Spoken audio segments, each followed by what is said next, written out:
जय हिंद दोस्तों, मैं प्रेम नैनीवाल और आज हम शुरू कर रहे हैं 10th क्लास हिंदी मीडियम के लिए साइंस।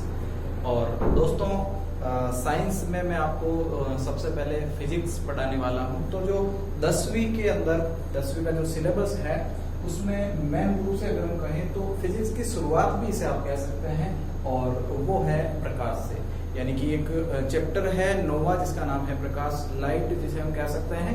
और साथ ही मैं आपको ये भी बता देना चाहता हूं कि ये अंकवार इसका आपके रहेगा 5 नंबर के सवाल बोर्ड में इस चैप्टर से पूछे जाने हैं। और एक बड़ा सवाल भी यहाँ से आता है, इस बात का भी आप ध्यान रखें। देखिए प्रकाश को लेकर क्या कुछ चीजें हमारे सिलेबस में है। वैसे तो अपन बहुत सारी घटनाओं के बारे में पढ़ेंगे, जैसे कि प्रकाश का परावर्तन है जो हमारी पहली घटना रहेगी।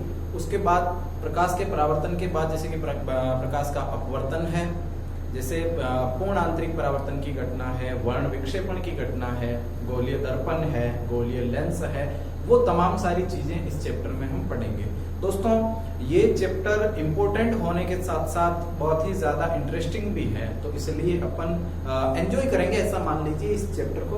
तो चलिए शुरुआत करते हैं प्रकाश की। और सबसे पहले मैं आपको ये बताऊंगा कि प्रकाश है क्या, प्रकाश हम किसे कहेंगे। तो दोस्तों ऐसा समझ लीजिए कि प्रकाश एक प्रकार से ऊर्जा है या ऊर्जा का रूप है। प्रकाश ऊर्जा का क्या है? रूप। और ऊर्जा का वह रूप है प्रकाश जो हमारी दृष्टि संवेदना के लिए उत्तरदायी होता है। यानी प्रकृति में अगर हमें दिखाई देता है, प्रकाश की उपस्थिति में हमें दिखाई पड़ता है, तो हमारी दृष्टि के लिए यानी दिखाई देने के लिए जो उत्तरदायी है वो है प्रकाश। और ऊर्जा का रूप भी है प्रकाश, एक प्रकार की एनर्जी है, ऐसा तो हमें पता है ही। खैर अगर कहीं प्रकाश की परिभाषा आपको बतानी हो तो आप ये कहोगे कि प्रकाश ऊर्जा का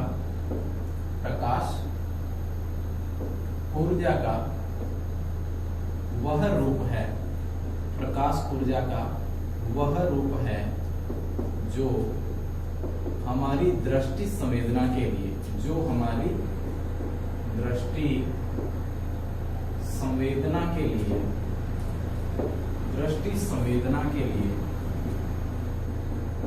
उत्तरदायी है। यानी प्रकाश के बारे में हम ये कहेंगे कि प्रकाश हमारी दृष्टि संवेदना के लिए उत्तरदायी है और ये एक प्रकार की एनर्जी है। अगर इसको हटके अगर मैं बात करूं प्रकाश के लिए, तो दोस्तों बड़े लेवल पे आपसे ये भी कहा जा सकता है कि प्रकाश ये है इलेक्ट्रोमैग्नेटिक रेडिएशन। प्रकाश ये भी है इलेक्ट्रोमैग्नेटिक रेडिएशन, यानी कि ये चीज भी प्रकाश है और एक प्रकार की तरंग जिसे हम कह सकते हैं। रेडिएशन का मतलब यहाँ पे तरंग है, इलेक्ट्रोमैग्नेटिक यानी कि विद्युत चुंबकीय तरंग प्रकाश को हम कह सकते हैं। तो प्रकाश विद्युत चुंबकीय तरंग है, विद्युत चुंबकीय तरंग। दोस्तों तरंग से एक बात मेरे को यहाँ पे याद आ रही है कि प्रकाश जो है उसे आप किस रूप में देखते हैं।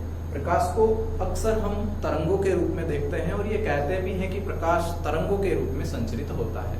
और साथ ही हम ये कह सकते हैं कि प्रकाश कणों के रूप में भी संचरित होता है। तो दोनों बातें अगर हम मिला के देखें तो ये कहेंगे कि प्रकाश द्वैत प्रकृति रखता है। प्रकाश द्वैत प्रकृति रखता है। प्रकाश की जो प्रकृति है वो द्वैत है। द्वैत का मतलब यहाँ से दो है। किस तरीके से है मैं आपको बताना चाहता हूँ कि एक तो प्रकाश किस तरीके से संचरित होता है और ये उसका जो रूप है वो कहलाता है तरंग। यानी प्रकाश तरंगों के रूप में संचरित होता है, प्रकाश की तरंगे होती है और किरणें भी हम जिन्हें कह सकते हैं। और दूसरा हम अगर कहें तो प्रकाश कणीय प्रकृति भी रखता है, यानी प्रकाश कणों के रूप में संचरित होता है।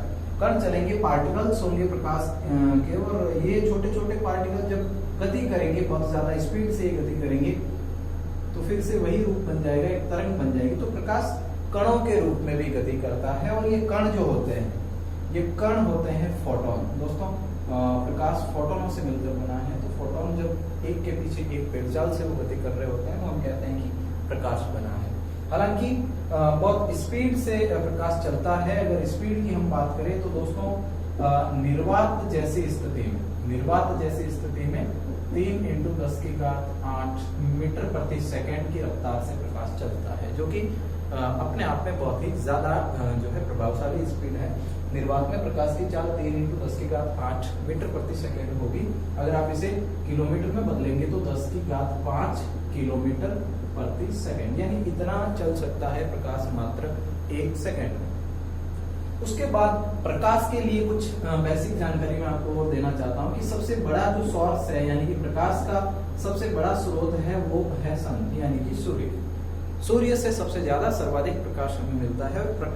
पृथ्वी के लिए प्रकाश का जो मुख्य स्रोत है वो केवल हमारे सौरमंडल की अगर हम बात करें तो वो है सूर्य, और सूर्य से बहुत सारा प्रकाश होता भी है और वो आता है पृथ्वी पे। तो ये था प्रकाश के बारे में। अब देखिए कि प्रकाश की जो तरंगे होती है, और प्रकाश की एक तरंग में मान लीजिए या प्रकाश में मान लीजिए प्रकाश में 7 रंग विद्यमान होते हैं, तो हम ये भी कहेंगे कि प्रकाश 7 रंगों से मिलकर बना है। और वो 7 कलर आपको याद होंगे भी, और यदि नहीं है तो आपको बिल्कुल तो उसका ध्यान रखना भी है कि प्रकाश में कितने रंग होते हैं। प्रकाश की तरंग में 7 रंग। देखो वैसे अगर आप देखो तो प्रकाश की जो तरंग है वो श्वेत, और उस श्वेत प्रकाश की तरंग में कितने रंग समाहित होते हैं? 7, और जिन्हें हम याद करेंगे विबग्योर के हिसाब से। विबग्योर है ना, वॉयलेट हो गया, बैंगनी जिसे हम कहेंगे, इंडिगो हो गया, और ब्लू हो गया, ग्रीन, येलो, ऑरेंज और रेड। तो ये है। अच्छा, दोनों किनारों पे जो कलर है, यानी बैंगनी यहाँ पर होगा इस किनारे पे, और उस पर क्या होगा? लाल रंग होगा। अच्छा, इस विबग्योर को लेकर आपके बहुत सारी बातें हैं साइंस में, खैर हम वो करना नहीं चाहते। हम ये चाहते हैं कि आपके सिलेबस तक सीमित रहना चाहिए। तो विबग्योर मैंने आपको बताया है कि ये रंगों का क्रम भी है, आप इसे रंगों का क्रम भी कह सकते हैं, और ये 7 कलर इस तरीके से आप इसे याद भी तो कर सकते हैं। तो बैंगनी और लाल का विशेष ध्यान आपको रखना है। अच्छा, 9th क्लास में आप ये भी सीखते हैं कि ये जो कलर है, जैसे कि ये वॉयलेट है, Indigo, blue, green, yellow, orange और रेड, इन सब के लिए अलग अलग सी तरंग दैर्घ्य होती है। यानी तरंग दैर्घ्य लैम्ब्डा का जो मान होता है वो बहुत सारा हमने सीखा भी है। ये तरंग दैर्घ्य कहाँ से कहाँ तक होती है किसकी, हालांकि ये आपके सिलेबस की बात नहीं है तो हम इसे छोड़ के चलेंगे, लेकिन विबग्योर आपको यहाँ पे याद रखना है 7 कलर। और आगे बढ़ते हैं, आप इसे हिंदी में इस रूप में भी याद रख सकते हैं कि बेनी आहा पीनाला, बेनी आहा पीनाला। तो चाहे आप बेनी आहा पीनाला कहें या फिर विबग्योर कहें, दोनों ही बातें यहाँ पर सेम है। श्वेत प्रकाश की तरंग में 7 रंग विद्यमान होते हैं। और मैंने अब तक ये बताया आपको कि प्रकाश ऊर्जा का वह रूप है जो हमारी दृष्टि संवेदना के लिए उत्तरदायी है। तो प्रकाश ये है। आगे बढ़ते हैं और प्रकाश को लेकर कुछ और बातें जो आपके सिलेबस में है वो हम डिस्कस करते हैं। देखिए, प्रकाश की उपस्थिति में या फिर हमारी दृष्टि संवेदना के लिए जो चीज उत्तरदायी है वो प्रकाश है, यानी कि हमें दिखाई देने में सहायता करता है प्रकाश। अंधेरे में हमें कोई भी वस्तु दिखाई नहीं देती, देखना संभव नहीं है अंधेरे में। तो बात को सुनिए कि अगर मैं आपसे कहूं कि यहाँ ये सन यानी कि सूर्य है, और इससे प्रकाश आ रहा है पृथ्वी पर, और कोई प्रेक्षक यहाँ पे खड़ा है और यहाँ से वो देख रहा है सामने की तरफ, है ना, और ये सूर्य है, प्रकाश यहाँ से आ रहा है, ये पेड़ यहाँ पर लगा हुआ है, और इस प्रेक्षक को, इस मानव को ये पेड़ दिखाई देता है। आप जानते हैं अगर सूर्य का प्रकाश उपस्थित है तो किस तरीके से इसकी दृष्टि संवेदना होती है और कैसे ये पेड़ इसको नजर आता है, ये बात आप लोग अच्छे से समझिए कि सूर्य से जो भी प्रकाश की किरणें निकलती है, मैं एक किरण की बात कर रहा हूँ लेकिन बहुत सारी किरणें होती हैं, हम कल्पना भी नहीं कर सकते। तो ये सूर्य से निकलने वाली जो किरण है वो पेड़ तक आई है, और मैंने अभी अभी आपको ये बताया है कि एक श्वेत प्रकाश की किरण में, यानी सूर्य से आने वाला जो प्रकाश है उसकी किरण में कितने कलर होते हैं, तो आप कहोगे कि 7 विबग्योर, और ये 7 कलर इस तरंग में समाहित है, और ये किरण आके टकराई है किससे? पेड़ से, और ये किरण तुरंत ही पेड़ से टकराकर वापस चली जाएगी। और जैसे बहुत सारी किरणें यहाँ से आती भी है और बहुत सारी किरणें हर एंगल पर जाती है ना, तो कोई सी भी एक किरण जो इस प्रेक्षक की आंख में प्रवेश करेगी, प्रेक्षक की आंख में प्रवेश करेगी, और प्रेक्षक की आंख को अगर मैं जूम करके दिखाऊं आपको, तो प्रेक्षक की आंख में ये संरचना होती है। और आगे हम डिटेल से इसके बारे में पढ़ेंगे जब नेत्र का टॉपिक आएगा। लेकिन पीछे की तरफ नेत्र में यहाँ पर एक पर्दा होता है जिसे हम रेटिना कहते हैं हमारी आंख में, है ना। और ये तुरंत इसकी आंख में किरण गई है और किरण यहाँ आते ही किरण तुरंत यहाँ पे पेड़ का उल्टा क्या बनाएगी, प्रतिबिंब। और जो प्रकाश नाड़ियां हैं वो मानव के मस्तिष्क से जुड़ी हुई है और वो इस प्रतिबिंब को सीधा करके देखेगी और हमें दिमाग में ये लगेगा कि सामने क्या है, पेड़। तो दिखाई देने की जो घटना होती है दोस्तों, वो इसी कारण कि प्रकाश की तरंग आई, टकराई और इसके अंदर जब वो प्रवेश कर जाती है तो नेत्र में कुछ ऐसा होता है और रेटिना पे उसका उल्टा प्रतिबिंब दिखाई देता है, जिसके कारण प्रकाश नाड़ियां उन संवेदनाओं को मस्तिष्क तक पहुंचाती है और हमें दिखाई देने लगता है। अब हम कलर की बात करते हैं। जैसे आपने देखा है कि पेड़ कैसा है, ग्रीन। तो प्रकाश की तरंग में तो सातों कलर विद्यमान होते हैं, लेकिन वो सातों कलर हमें क्यों नहीं दिखते? तो दोस्तों यहाँ पर जैसे कि पेड़ ग्रीन कलर का है, तो ग्रीन कलर का ही यहाँ पे परावर्तन होगा, वही टकरा के वापस तरंग लौटेगी और बाकी सारे जो 6 कलर आ रहे हैं उनका यहाँ पर क्या हो जाएगा, अवशोषण हो जाएगा। वो सारे रंग अवशोषित हो जाएंगे, जिसके कारण वो रंग हमें नहीं दिखाई देंगे, बल्कि यहाँ पे जो पेड़ है, जो ग्रीन कलर है, वो आपको बिल्कुल यहाँ पे नजर आएगा। एक बात हमेशा ही याद रखें कि रेटिना पर बनने वाला जो प्रतिबिंब है, चाहे वो मोमबत्ती का बन रहा है या चाहे पेड़ का बन रहा है, किसी का भी किसी आदमी का बन रहा है, वो हमेशा ही उल्टा बनता है। हमारे नेत्र में प्रतिबिंब उल्टा बनता है, लेकिन प्रकाश नाड़ियां, मस्तिष्क की ओर जाने वाली नाड़ियां उस प्रतिबिंब को सीधा करके देखती है। तो ये सारी चीजें हैं प्रकाश को लेकर। और आइए अब हम शुरुआत करते हैं अपने प्रकाश के चैप्टर की, और जहां से सवाल पूछे जा सकते हैं वहां से मैं आपको बात करूंगा। ये कुछ सामान्य जानकारी थी प्रकाश को लेकर जो अब तक हमने चर्चा की है। दोस्तों प्रकाश की पहली घटना जिसके बारे में हम डिटेल से पढ़ेंगे, और उस घटना का नाम है दोस्तों प्रकाश का परावर्तन। प्रकाश का परावर्तन, ये घटना, परावर्तन की घटना हम डिस्कस करने वाले हैं।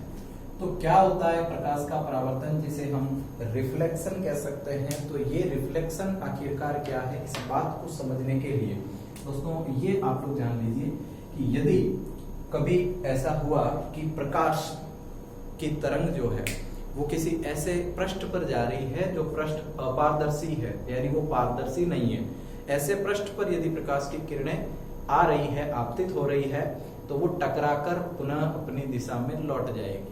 और इसी घटना को, प्रकाश की तरंग का टकराना और वापस लौट जाना, इसी घटना को हम कहेंगे प्रकाश का परावर्तन, जो बहुत ही नॉर्मल सी घटना है। और अक्सर दैनिक जीवन की हम बात करें तो ऐसे बहुत सारे माध्यम, दर्पण वगैरह हम देखते हैं जो पीछे पॉलिश की हुई है, यानी वो पारदर्शी नहीं है, और उनसे प्रकाश टकराएगा और टकराकर तुरंत ही वो प्रकाश अपनी दिशा में लौट जाएगा।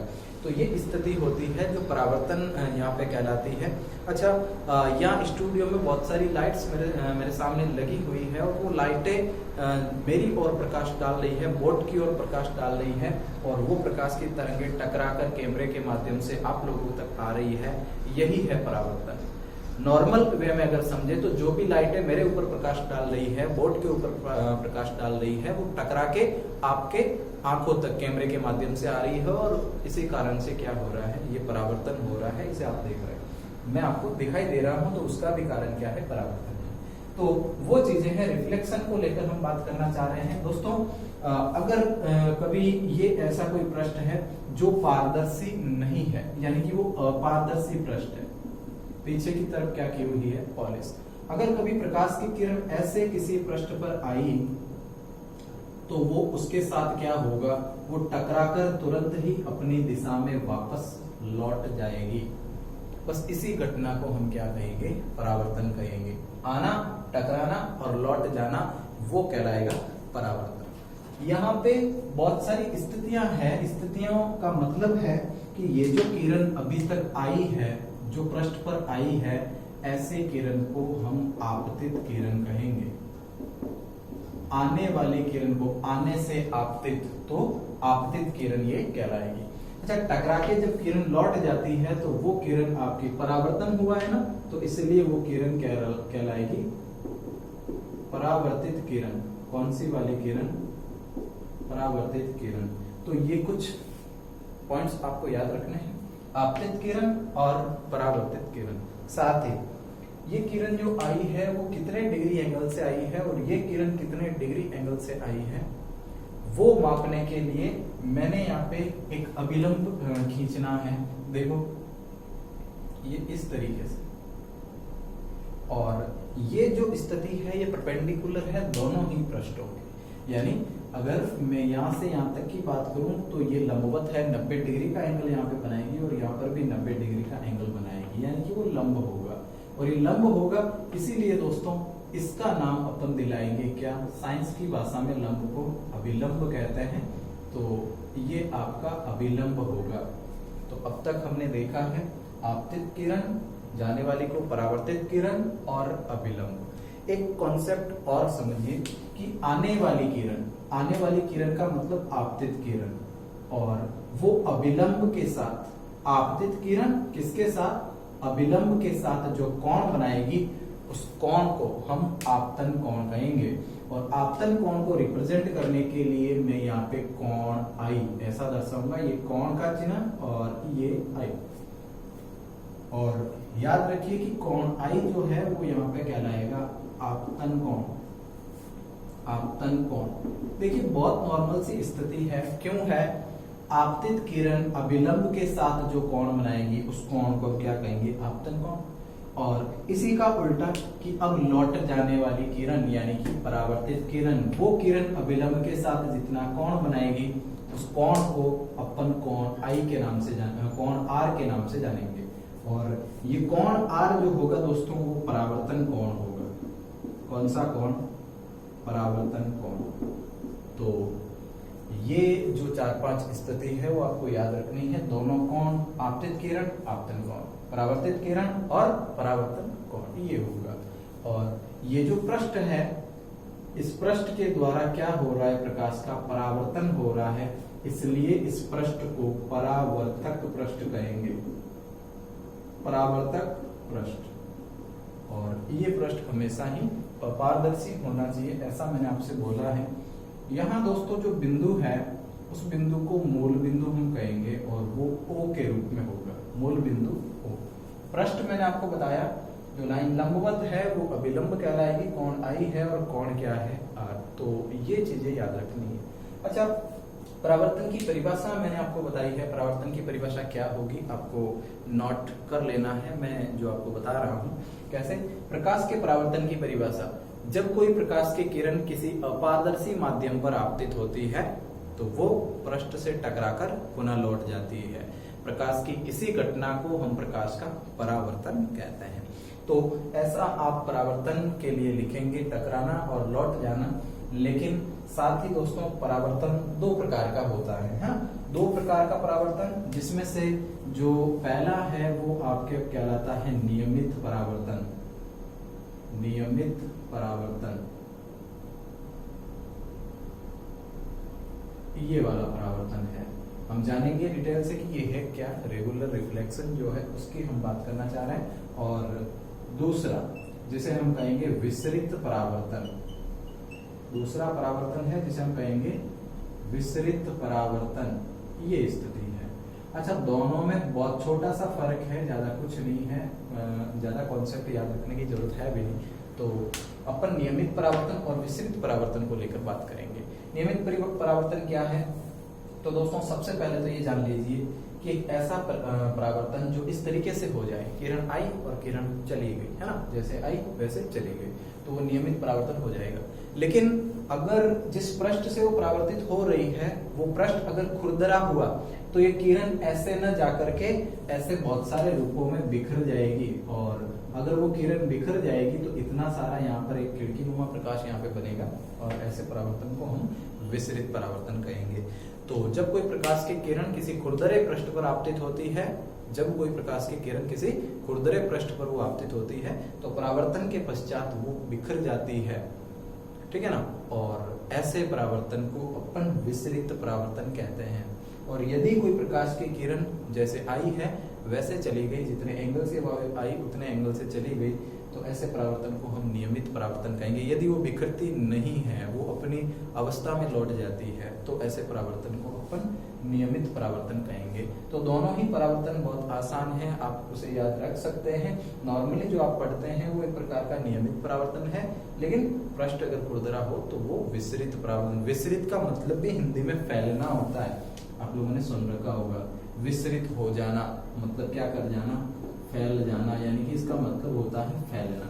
तो जो किरण फैल जाए, जिस परावर्तन में किरण फैल जाए, वो विसरित परावर्तन होगा, जिसे हम कहेंगे डिस्फ्यूज्ड परावर्तन। तो वो डिस्फ्यूज हो भी रहा है और इसलिए विसरित हम उसे कह रहे हैं। खैर ये दोनों तो आप सीख ही चुके हैं, लेकिन दोस्तों दो प्रकार है परावर्तन के, और साथ ही साथ परावर्तन की यदि हम बात करें तो परावर्तन के कुछ नियम भी है, और वो नियम इम्पोर्टेंट भी है, कई बार पूछे जा सकते हैं एग्जाम में, कई बार पूछे जाते भी हैं।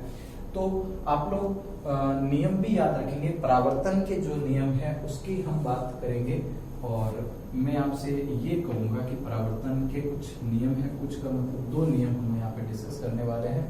और क्या है वो दो नियम, जरा आप समझ लीजिए। परावर्तन के नियम, अब ये परावर्तन के नियम क्या होते हैं, देखो बस चीजों को समझने की जरूरत है, रटने के बजाय अगर आप समझते हो और चीजों को अगर रिपीट करते हो तो बिल्कुल चीजें आसान हो जाएगी आपके लिए, कोई दिक्कत वाली बात है भी नहीं। परावर्तन के नियम, देखिए परावर्तन का पहला नियम आपसे ये कहता है, परावर्तन का पहला नियम आपसे ये कहता है कि यहाँ जो कोण I है और कोण R है वो दोनों आपस में हमेशा ही बराबर होंगे। कैसे? ये कहना चाह रहे हैं कि परावर्तन में आपतित किरण जो अभिलंब के साथ कोण बनाती है वो कोण यानी कि आपतन कोण, और परावर्तित किरण जो अभिलंब के साथ कोण बनाती है यानी कि परावर्तन कोण, वो दोनों आपस में हमेशा ही क्या होंगे, बराबर। तो जो पहला नियम है परावर्तन का वो आपसे ये कहता है कि आपतन कोण जो है वो परावर्तन कोण से, आपतन कोण परावर्तन कोण आपस में क्या होंगे, बराबर। बस यही पहला नियम है, यानी कि कोण I इज इक्वल टू कोण R होगा। बस इतनी सी बात याद रखनी है, अपनी लैंग्वेज में इसको लिख देना है।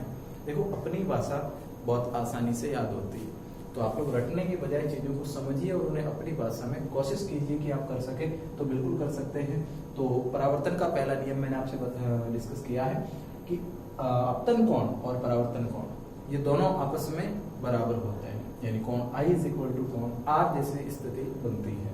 और दूसरे नंबर पे मैं आप लोगों से ये कहूंगा कि तीन स्थितियां आप यहाँ पे देख रहे हैं। एक तो ये देख रहे हैं यानी कि आपतित किरण, और दूसरा आप अभिलंब देख रहे हैं, और तीसरा परावर्तित किरण देख रहे हैं। ये तीनों, और ये तीनों एक ही तल में होंगे। एक ही तल से मेरा मतलब क्या हुआ कि ये जो तीनों है, जैसे आने वाली किरण, जाने वाली किरण और जो बीच में अभिलंब है, वो एक ही तल में होंगे। इनका तल ये एक ही होगा, है ना। कभी ऐसा नहीं होगा कि ये इस तल में है और ये इस तल में हो जाए, है ना। तल से बाहर कभी नहीं होगा। दोनों या तीनों, भले ही अभिलंब की बात करो, आप आपतित किरण की बात करो, आप परावर्तित किरण की बात करो, तो ये तीनों एक ही तल में विद्यमान होंगे।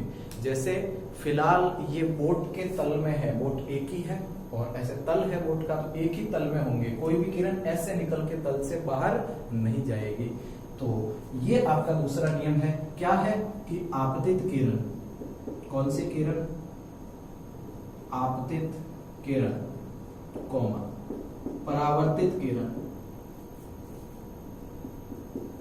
परावर्तित किरण, और क्या बचा, अभिलंब और अभिलंब, तीनों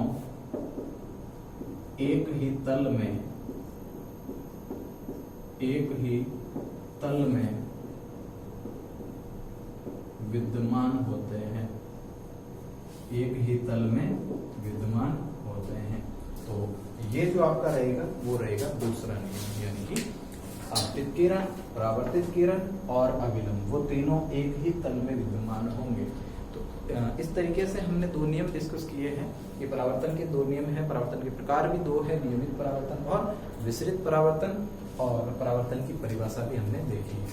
और आगे बात करना हम चाह रहे हैं और आगे क्या होगा, तो ये जो प्रकाश है थोड़ा सा लंबा भी चलेगा आपके, क्योंकि घटनाओं को डिटेल से अगर हम जानने की कोशिश करेंगे तो कुछ समय उसमें लग सकता है। खैर मेरे हिसाब से ऐसा चीजों को पढ़ना चाहिए कि दोबारा पढ़ने की जरूरत ना रहे और समझ आनी चाहिए और लगातार उसको रिपीट भी करना चाहिए। तो ये था आपके परावर्तन। देखिए दैनिक जीवन में अगर मैं परावर्तन की बात करूं तो हम अपने दैनिक जीवन में कई बार परावर्तन, कई बार नहीं, जब जब हमारी आंखें खुली होती है तो हम परावर्तन देखते हैं। चीजें हमें दिखाई देती है और दिखाई देती है परावर्तन के ही कारण। अगर हम जाके जो आपका मेकअप वाला जो आईना होता है ना, तो उसमें अगर जाकर देखें तो वहां भी परावर्तन के कारण हम अपने आप को देख पाते हैं। यानी प्रकाश की किरणें हमसे टकराकर वापस आईने से टकराकर हमारी आंखों तक आती है और हमारा जो प्रतिबिंब है अपने आप का, वो प्रतिबिंब हमारे रेटिना पे बन रहा है और हम उसे देख पा रहे हैं। तो ये भी होता है हमारे साथ। और जैसे हमारे सामने कोई वस्तु रखी है, उस वस्तु से सूर्य की आने वाली किरणें वस्तु से टकराई, वस्तु से टकराकर हमारी आंखों में घुसी और उसे हम देख पा रहे हैं। तो परावर्तन का तो दैनिक जीवन में कहना ही क्या, जैसे जब जब हमारी आंखें खुली होती है तो हम परावर्तन देखते हैं। तो ये स्थिति परावर्तन के लिए है ही। लेकिन मेन रूप से जो परावर्तन होगा, हम जो डिस्कस करेंगे अपने इस चैप्टर में, वो आपके टॉपिक परावर्तन कहाँ से होगा, तो मैं आपसे कहूंगा दर्पण से। और दर्पण में भी हम मुख्य रूप से पढ़ेंगे कौन से वाले दर्पण, गोलीय दर्पण, वो बात हम देखेंगे। दोस्तों नाम से आपको पता चल गया होगा, दर्पण है यानी आईना है और आईना गोलीय। एक ऐसा दर्पण जिसके पृष्ठ क्या हो, गोल हो, वो गोलीय दर्पण कहलाएगा। कई बार दर्पण को लेकर भी सवाल आ सकते हैं कि गोलीय दर्पण, एक ऐसा दर्पण जिसका पृष्ठ गोल होगा उसे हम गोलीय दर्पण कहेंगे। खैर ये गोलीय दर्पण दो प्रकार का होता है और आपने इसके बारे में सुना भी होगा। एक जो दर्पण होता है उसे हम कहते हैं अवतल दर्पण, और दूसरा जो दर्पण होता है उसे हम कहते हैं कौन सा वाला दर्पण, उत्तल दर्पण। जी हाँ, उत्तल दर्पण। तो अवतल और उत्तल की हम बात कर रहे हैं। गोलीय दर्पण एक ऐसा दर्पण जिसका पृष्ठ गोल होगा, और गोल भी कितने प्रकार से हो सकता है, दो प्रकार से, उत्तल हो सकता है और साथ ही अवतल हो सकता है। देखिए उत्तल हम किसे कहेंगे, एक ऐसा दर्पण जिसके उभरे हुए पृष्ठ पर क्या की गई है, पॉलिश। ऐसे पृष्ठ को उसको अपारदर्शी बनाया गया है और अपारदर्शी बनाने के लिए पॉलिश की जाएगी, और वो पॉलिश या तो एल्युमिनियम की जाएगी या फिर अगर अच्छा जो है दर्पण बनाना है तो पॉलिश की जाएगी किसकी, चांदी की। चांदी की पॉलिश करके उसके पीछे लेपन कर दिया जाएगा कॉपर का, तो वो बनेगा।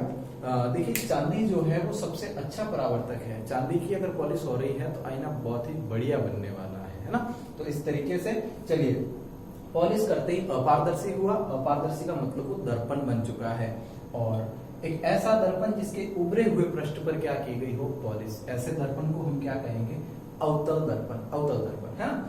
और अवतल दर्पण के लिए मैंने पहले तो आपको ये बताया है कि एक ऐसा दर्पण जिसके उभरे हुए पृष्ठ पर पॉलिश, उभरे पृष्ठ पर क्या है, पृष्ठ पर पॉलिश, ये है, ठीक है ना। एक अपन ये कह सकते हैं।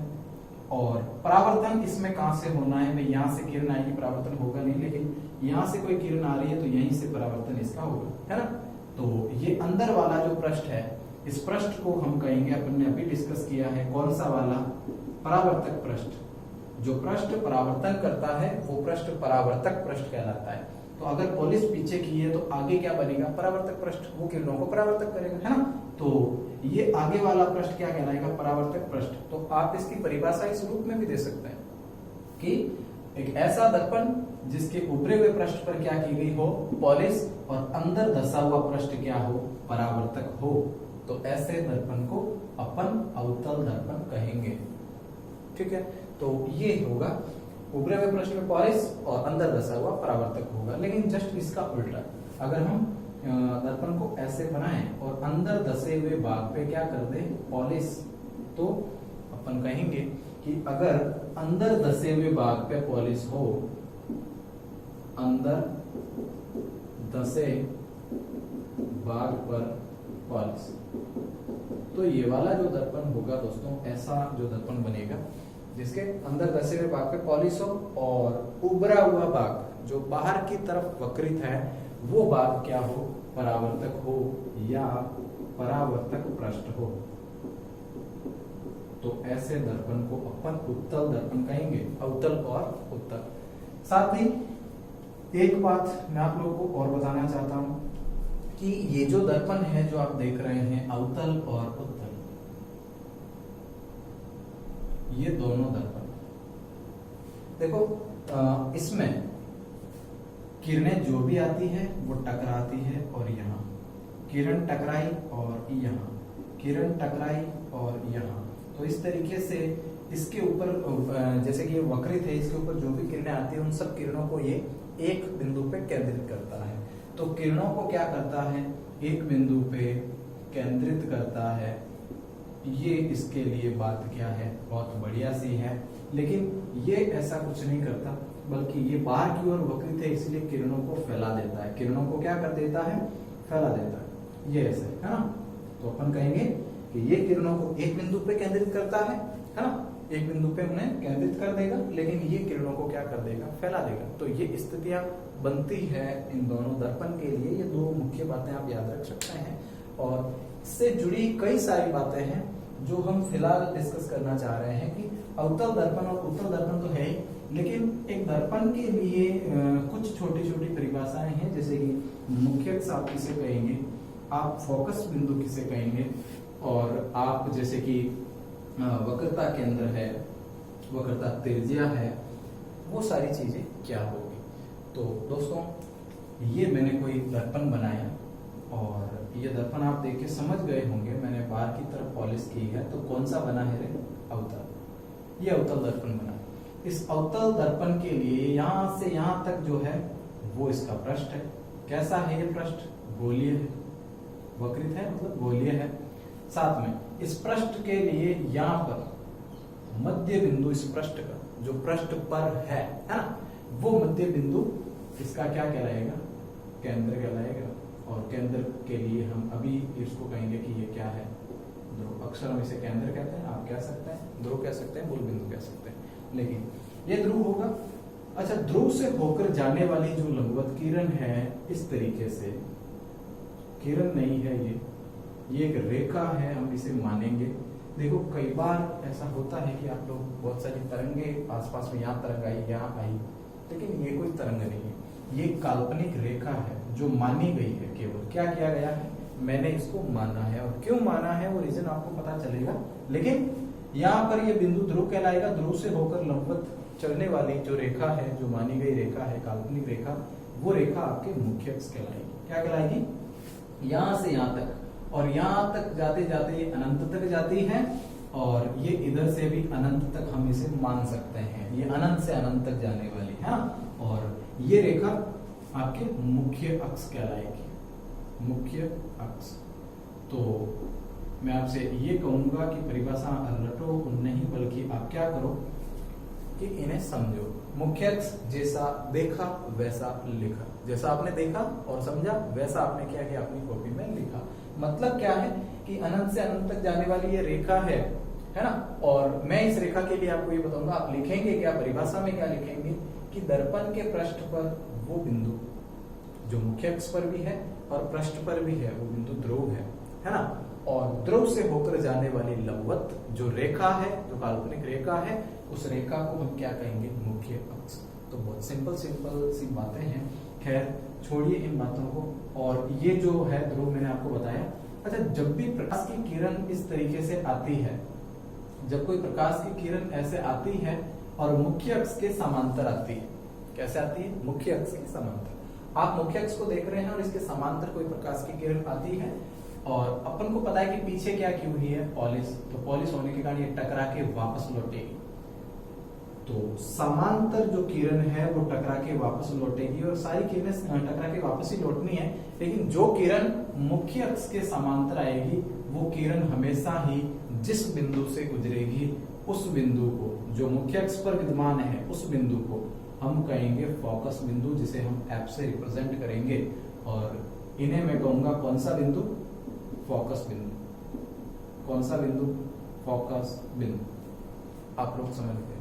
चलिए, मुख्य अक्ष के समांतर आने वाली किरण जिस बिंदु से गुजरेगी, मुख्य अक्ष पर स्थित जिस बिंदु से गुजरेगी वो बिंदु क्या कहलाएगा? फोकस बिंदु। साथ ही ध्रुव O से फोकस तक की ये वाली जो दूरी है, ध्रुव O से लगाकर फोकस बिंदु तक ये दूरी, इस दूरी को हम कहेंगे फोकस दूरी।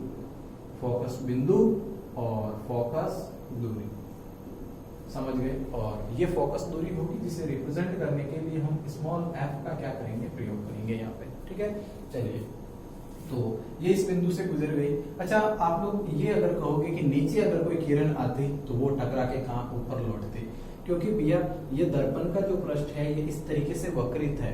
अच्छा, यहाँ पर जो किरण आनी है वो ऐसे जानी है, यहाँ सीधी कोई किरण, यहाँ पे तो मुख्य अक्ष से हालांकि, लेकिन यहाँ कोई किरण आएगी नीचे की तरफ। अच्छा, यहाँ कोई किरण गई तो ये ऐसे वक्रित है ना, तो इसलिए किरण को टकरा के कहाँ जाना पड़ेगा? ऊपर जाना पड़ेगा। यहाँ किरण आई तो टकरा के ऊपर, क्योंकि ये पृष्ठ कैसे वक्रित है? ऐसे। और ये ऊपर से ये पृष्ठ कैसे वक्रित है? ऐसे। मतलब यहाँ कोई किरण आएगी तो हमेशा उसको झुकना कहाँ है? नीचे ही जाना है। तो इस तरीके से ये सारी किरणें चलती है। दर्पण वक्रित होने के कारण इन जो है किरणों की दिशा को बदल पाता है।